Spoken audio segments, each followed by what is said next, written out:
The rapture occurs at the time of Russian attack. We know that Russia will bomb America.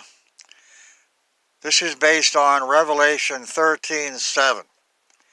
It says the beast will make war against the Christian countries, and he will overcome them, and he gains power at that time over the whole world.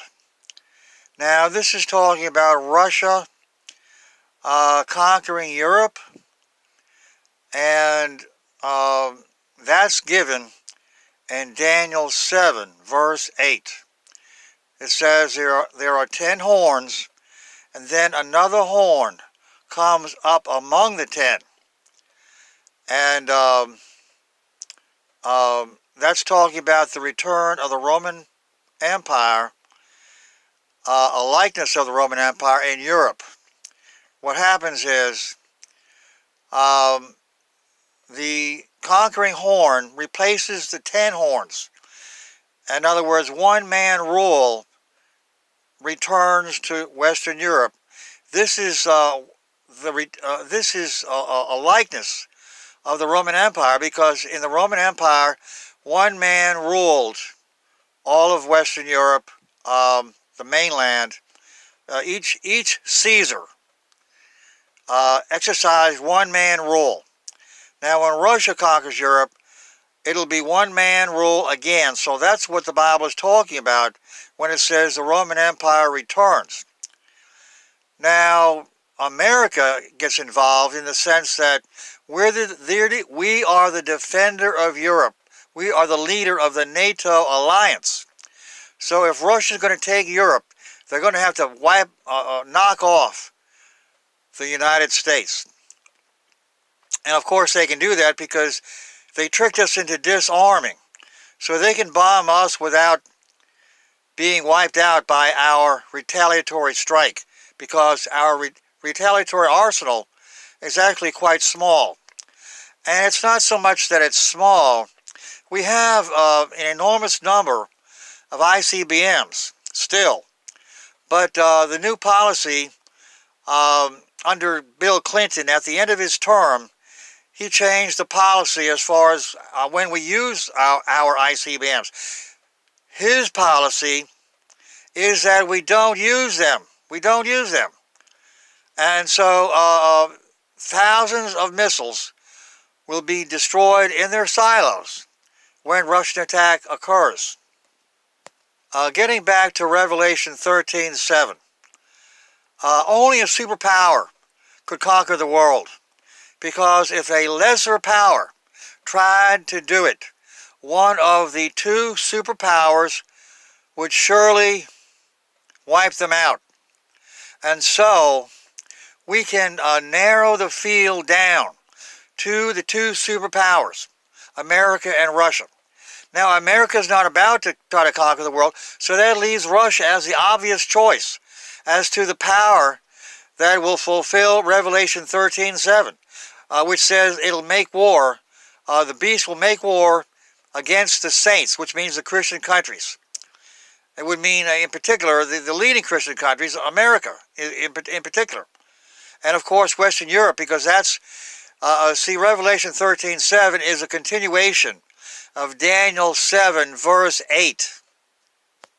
Long story short, we already know a Russian attack on America will take place. So the question is the destruction of 150 million Americans, when our big cities get wiped out, is that the rapture that the Bible predicts in 1 Thessalonians chapter 4, verse 16 and 17?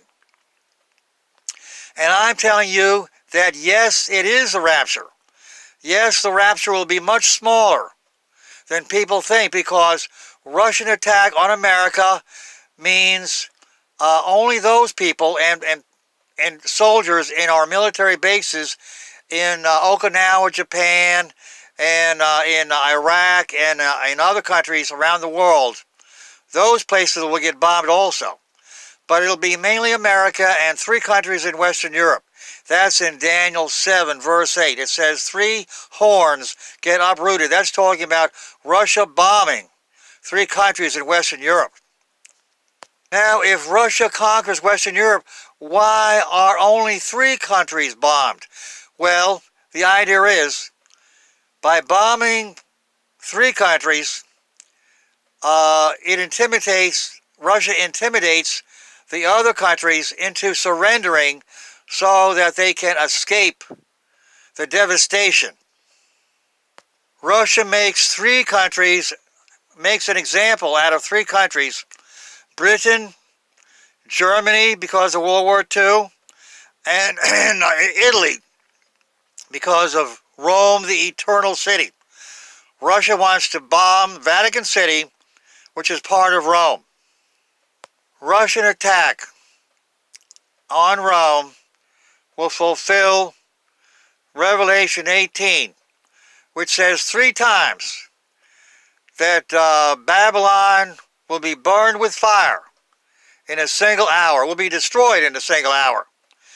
18:10, 18:17, and 18 verse 19.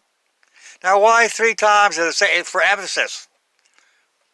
Now, of course, Babylon is a code word for Rome. When the Apostle Peter wrote from Rome to the other churches, he said, "The church at Babylon salutes you." That's in, I think that's 2 Peter chapter 5, verse 3. Or chapter 3, verse 5. Anyway, I'm sorry, but I'm just throwing that in, so I'm not prepared. I didn't look that up. You can look it up in a concordance. Every Christian should have a concordance. Now, here's the evidence that the Russian bombing of America will fulfill various aspects of the rapture as described in Bible prophecy. In 1 Thessalonians chapter 4, verse 16, it says, "At the rapture there will be the trumpet blast, the trumpet of God." Now, looking to nuclear war for the fulfillment of that, what could it possibly be? It could be the blast of the bombs, the bomb blasts, nuclear bombs going off. That would fulfill the words, the trumpet of God. Now, in 1 Thessalonians 4:16 and 17, it says, "We who are alive will be caught up to meet the dead in Christ in the air. They will be coming as the angels." They'll be coming. They're called those that sleep in Jesus. That's verse 14 or 13 or 14. They come down with Christ. They're coming as the angels, the gathering angels, because it says in Luke 20, verse 35 through 37, that Christians in heaven become equal to the angels. That means that's a roundabout way of saying that Christians in heaven become angels. And so when those that sleep in Jesus come down with him, they will be the angels that gather the people that are alive at the rapture, the Christians that are alive, and their bodies are vaporized by the bombs, by the heat of the bombs, if they're near ground zero. And so they get spiritual bodies instantly. There's a change. The change that is mentioned in 1 Corinthians 15. I think it's like verse 50 through 51 or 52. But the idea is that instantaneous change would be fulfilled by nuclear war. And those people do not die. They don't leave bodies that sleep in the grave. And Paul says, we will not all sleep. He's talking about we will not all leave bodies that sleep in the grave, because he goes on to talk about the rapture. And the rapture, I just explained that instantaneous part. Okay, in Luke 17, verse 34 through 37, it says that the day of the Son of Man, that's talking about the rapture, the day of the rapture, because Christ comes at the rapture, and it's talking, the Son of Man refers to Christ. Long story short, it says, where the bodies are, there will the vultures be gathered. Now, I just got through saying that in nuclear war, there will be no bodies because they'll be vaporized by the heat. But that's only near ground zero. There'll be plenty of people killed far enough away from ground zero that the heat will not be enough to completely vaporize their bodies. So there will be corpses left. And those two different aspects will both be fulfilled by nuclear war. And also in Luke 17, like verse 29 through 31, it says, on the day that Lot left Sodom, fire rained down from heaven and destroyed them all.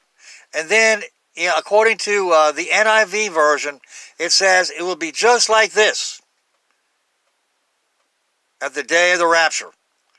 And basically the idea is fire will fall from the sky on Sodom. America, okay, we know America is the target. So when it says that there will be Sodom again, there will be fire falling on Sodom again, it simply means that America will become like Sodom. And that's a way of determining how close we are to the rapture. The question is, have we become like Sodom? Yes. The legalization of gay marriage, legalization of homosexuality in like 2003, then gay marriage in 2015. But also the abomination of men having sex change operations. That is worse than homosexuality. At least with homosexuals, they don't mutilate themselves. They don't go through all this garbage, having their Adam's apple taking reduced, and losing their facial hair, and having their body mutilated. The fact that this is going on, the fact that government is paying for this. See, the government gives money to fake charities, and poor males go to these charities. The charities pay for these sex change operations. And so your tax dollars are at work in this way. This is an abomination. And the fact that Christians around the country do nothing about it because it's just too horrendous. That shows that we become like Sodom. Now in Matthew 24, 30 through 31, it talks about the angels gathering Christ's elect from the four winds, from one horizon to the other. And the idea they would be taken to heaven. And this is the rapture. Now right before that, in verse 29, it says the stars will fall. Now how can nuclear war fulfill that? Well, in another rapture passage, it says that there will be man-made destruction at the rapture. That's 2 Thessalonians chapter 2, verse 3. It says the destroyer would be revealed. Now, what does that mean? What would reveal a destroyer? Well, his launching destruction would reveal someone to be a destroyer. So when it says the destroyer will be revealed at the rapture, it means the destruction will occur, which reveals a man.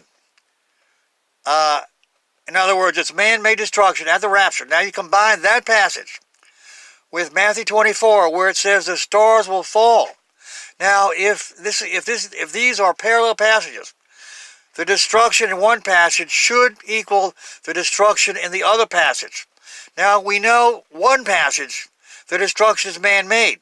So on that basis, we can say the stars falling refers to man-made objects. So what would they be? They'd be nuclear bombs, of course. and because nuclear bombs work by nuclear fusion. Now what do stars operate on?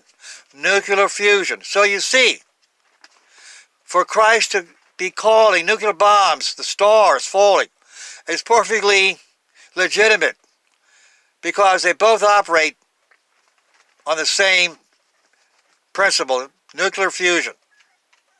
Now, like I just said, in 2 Thessalonians chapter 2, verse 3, the rapture occurs at the time of the revealing of the destroyer.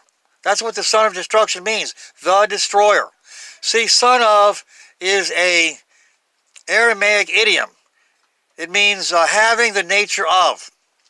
Now, John and James were called the sons of thunder. Now, son of there would mean they have the nature of thunder. Now, the son of destruction, that means he has the nature of destruction. In other words, he's a destructive guy. Now, for him to be singled out as the destroyer, it must mean he is the ultimate destroyer. Now, you know, nuclear war would fulfill that part of the rapture. Because anyone who launches all-out nuclear war, would not that make him the ultimate destroyer? Think about it. It's obvious. Now, in 1 Thessalonians chapter 4, 16 through 5, 3, that's the rapture passage. But in chapter 5, verse 2, it mentions the day of the Lord. Now, that is a phrase from the Old Testament, which always meant God's judgment through war. Now, God can judge a nation without war, but when he uses war to judge a nation, that is usually called the day of the Lord. In Isaiah 13, 1 and verse 6 and verse 17. It says, the day of the Lord is coming for Babylon. And then it says, the Medes and the Persians will attack Babylon. Now that shows you, the day of the Lord refers to war. Now on that basis, and there's other passages where you look it up in a concordance, day of the Lord. It always means a time of war as judgment. Now, the fact that that phrase is used in a rapture passage, that shows us that the time of the rapture will be a time of judgment. The implication is there. And also in chapter 5, verse 3, right after the mention of the day of the Lord, there's a mention of what? Sudden destruction, which is logical if you buy the idea that war is the context. In war, there is what? Destruction, sudden destruction. Modern war is a time of sudden destruction, a surprise attack, when we're talking about nuclear bombs. Now I want to emphasize what I'm doing.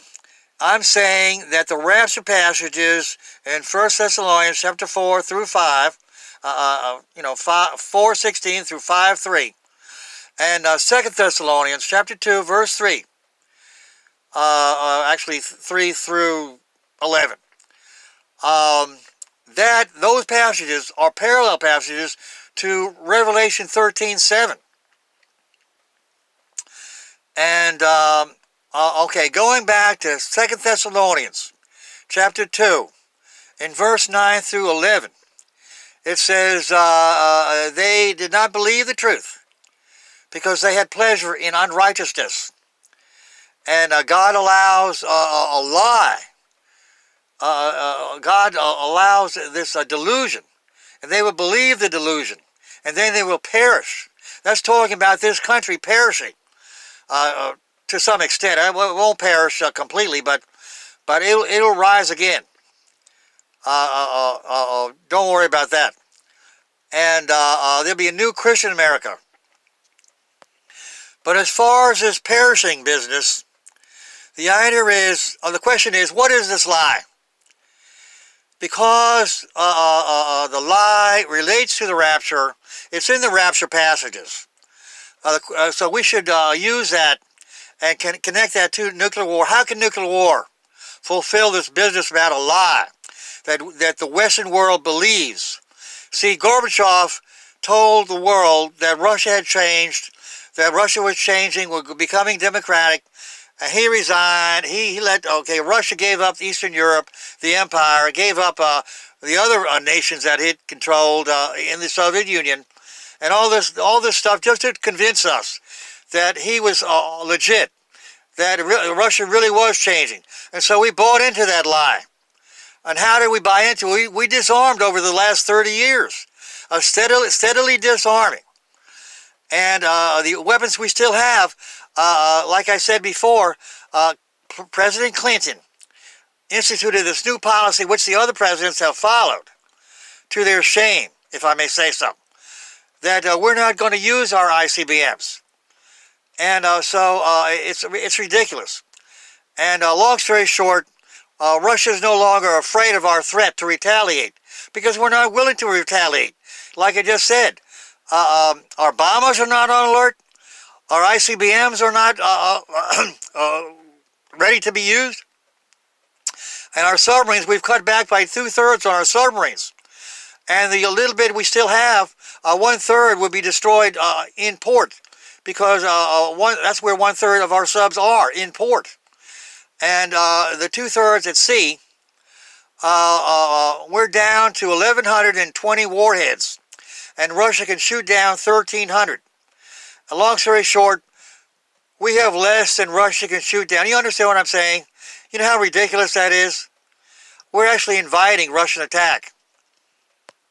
Let me focus on 2 Thessalonians chapter 2, verse 3. It clearly says the rapture cannot come except ... there unless the man of sin, the son of destruction, be revealed. Now let's simplify that and just go by one title. Forget about the man of sin. Let's go by the son of destruction, which means the destroyer. Now, what would be the meaning of the revealing? Like I said before, the revealing of the destroyer is simply talking about the destruction that he launches occurring. And this is what reveals him. So here we have the rapture. It says the rapture cannot come except the destruction occur. That reveals the destroyer. So here we have the rapture being tied to the destruction, which is, if you go by Revelation 13:7, it's nuclear war. So I'm trying to emphasize the evidence is strong that the rapture does occur in the context of nuclear war. Now everybody would accept what I'm saying if it were not for one problem. Well, let's say two problems. I think Paul the Apostle says we will all be changed.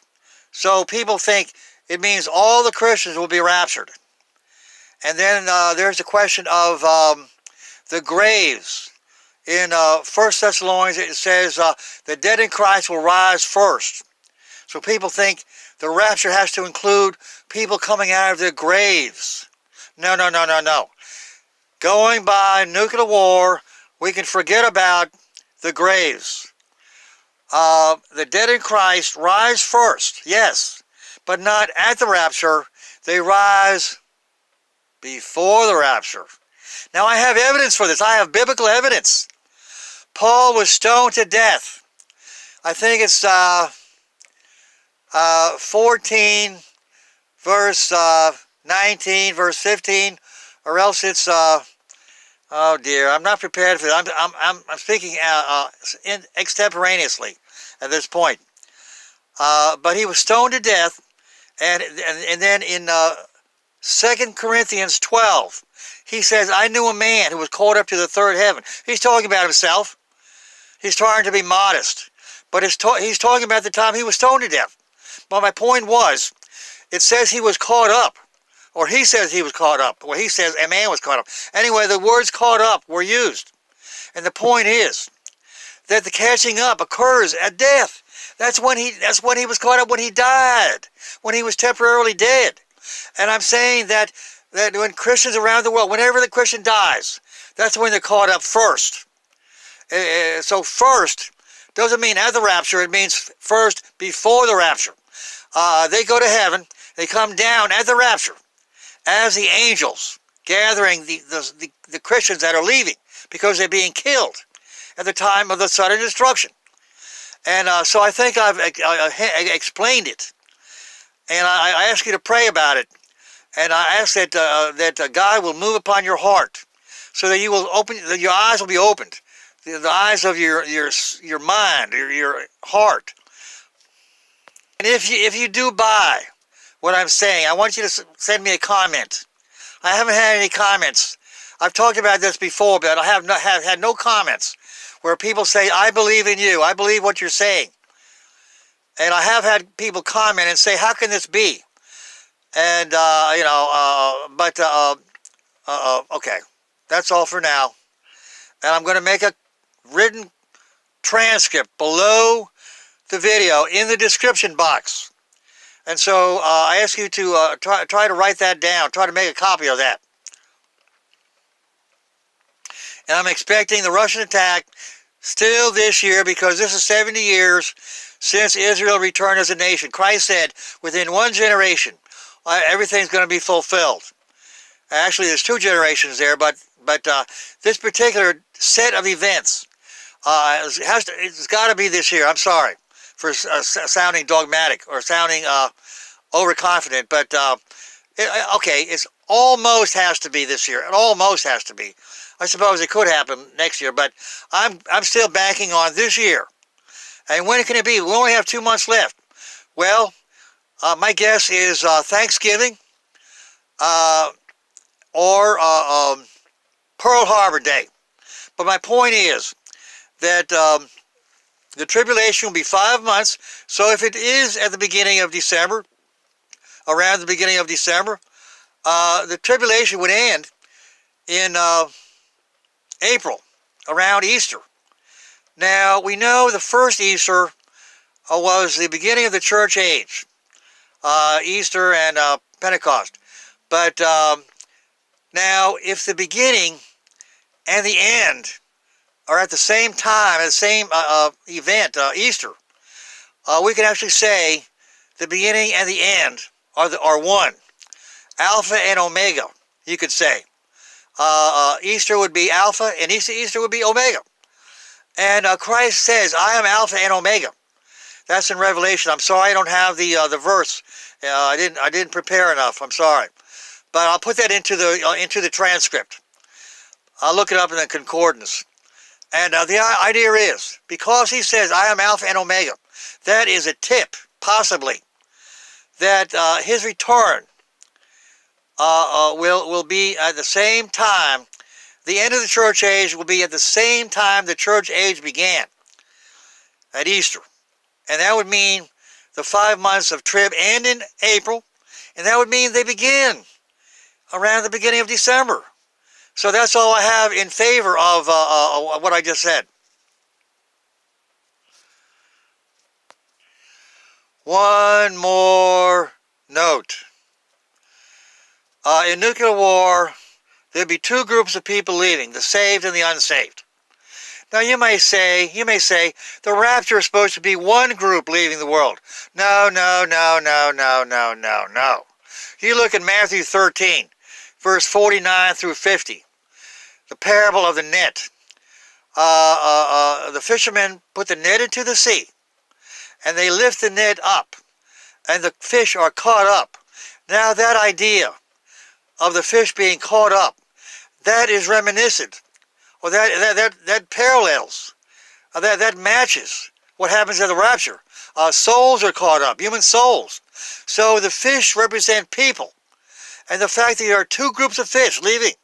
It says the good fish are kept, and they're separated from the bad fish. And the idea is that this is a passage about the rapture where two groups leave. So this would agree with what I said about nuclear war. Because in nuclear war, like I just said, two groups leave together. Then in verse 49 or 50, it says, the wicked will be severed from among the just. That's the King James Version. And the idea is the unsaved get separated from the saved as they depart the world together.